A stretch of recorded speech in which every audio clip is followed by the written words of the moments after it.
Dans ce module aujourd'hui, nous allons étudier le test utilisateur, aussi appelé le test d'utilisabilité. Comme vous le savez, en recherche commerciale, ou ce qu'on appelle aussi la recherche marketing, il existe différentes méthodes pour sonder les usagers ou sonder les consommateurs en général qui utilisent différentes technologies. Il existe le sondage, il existe les entrevues, il existe plusieurs méthodes que vous connaissez tous très bien. Celle que vous connaissez probablement moins bien, c'est le test utilisateur. C'est de cela dont il va s'agir aujourd'hui. Quel est l'objectif?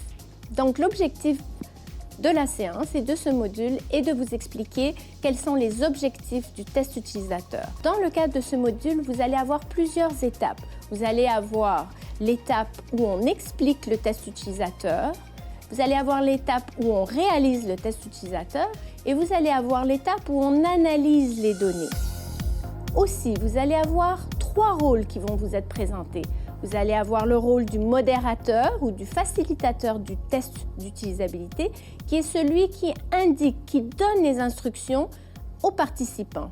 Vous allez avoir également un second rôle qui va être joué par une étudiante qui, elle, est la participante. C'est elle qui, en réalité, teste le système. Grâce à sa présence, grâce à son utilisation du site web qui est testé, on peut comprendre si le site web répond aux objectifs qu'il vient servir. Le site web d'une université renseigne sur un programme universitaire, l'ensemble des programmes universitaires. Lorsqu'on est un étudiant et qu'on recherche des programmes pour éventuellement s'inscrire à l'université, on a besoin de trouver l'information qui correspond à notre besoin.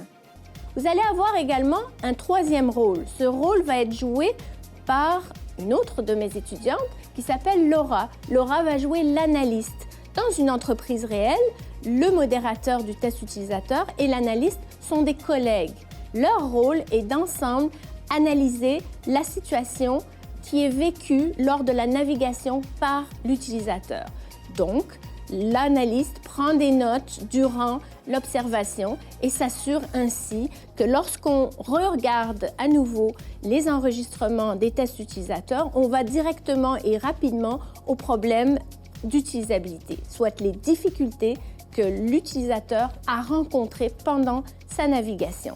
Voici l'ensemble des étapes et des rôles qui vont vous être présentés aujourd'hui dans le cadre de ce module afin de vous permettre de bien apprendre à réaliser un test utilisateur dans le cadre de ce cours. Rappelez-vous, ça fait partie de votre travail de session. Bonne écoute! Moi, c'est Luis Carlos et je suis la personne qui va agir en tant que modérateur aujourd'hui. Je te présente Laura, elle va être l'analyste pour le test utilisateur. OK? Hello. Donc, avant de commencer, j'aimerais t'expliquer un peu c'est quoi le déroulement du test utilisateur. On va parler un peu des objectifs, je vais te montrer un peu les protocoles du test. On va parler aussi de comment est-ce que ça va être conduit, le test utilisateur, et un peu d'analyse des résultats et comment est-ce qu'on peut... Qu'est-ce qu'on va faire avec tout ce que tu vas faire aujourd'hui, OK? Très bien. Expérience utilisateur. Cette étude UX est proposée sous forme de test utilisateur. Le nom du doyen, il me semble que c'est ça. Comment tu as trouvé le processus? Je suis allée sur l'école, puis après j'ai cliqué directement sur la direction. Ok, vu que j'ai noté difficile pour l'autre, là je mettrai facile pour avoir vraiment la chance de pouvoir avoir accès à temps plein ou partiel. Tu le fais très bien. La plupart des tests d'utilisateurs, il y a tout le temps une compensation économique. Donc ça, c'est ta compensation. Merci. Donc, Laura, maintenant, avant de commencer avec le dashboard de Loop, est-ce que tu as eu des impressions par rapport au test utilisateur qu'on a fait avec Laetitia? Est-ce qu'il y a des choses qui t'ont frappé? J'ai trouvé que, d'un point de vue managérial, Laetitia, elle ne trouvait pas forcément l'information qu'elle désirait au premier abord et qu'elle avait un peu une frustration de ce fait même. Donc, ça montre que, finalement, le client ne va pas trouver l'information désirée rapidement. Donc, il va vite partir, finalement, parce qu'il ne va pas trouver cette information. C'est grave, ça, au niveau pour les dommage. Ouais, c'est dommage. Ils sont en train de perdre des clients. On va réécouter chaque vidéo de chaque utilisateur et on va regarder exactement c'est où qu'il se perd au début. Pour regarder c'est quoi qu'on pourrait améliorer, qu'est-ce qu'on pourrait donner de plus à ces personnes-là pour que ça soit plus explicite et ainsi pouvoir donner une recommandation plus concrète au département. En tant que modérateur, l'enjeu principal, c'est de bien guider les participants durant la réalisation de ces tâches. Et des fois, c'est très difficile parce qu'il y a des questions qui reviennent souvent de la part du participant. Ils cherchent l'aide, ils nous voient comme une source d'informations. Et nous, on ne peut pas donner des réponses. On doit les relancer avec d'autres sortes de questions pour qu'il lui-même il trouve l'information. Des fois, c'est plutôt difficile parce on sait déjà que la page a certaines failles, mais on ne peut pas le dire, on ne peut pas mettre des mots dans la bouche des participants parce que ça biaiserait l'étude.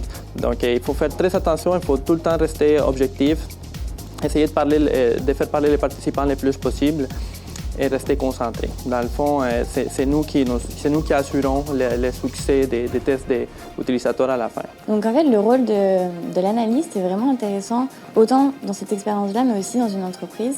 C'est vraiment pertinent de le faire.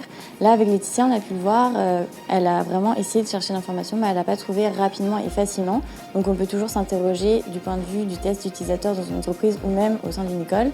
Ce qui est important aussi, c'est qu'avec le logiciel, on a vraiment un point de vue global, donc on peut vraiment revenir sur toutes les tâches qui n'ont pas été jusqu'au bout et pourquoi en fait se poser la question et aussi revoir finalement à quel point on peut bonifier l'expérience client et comment finalement le faire.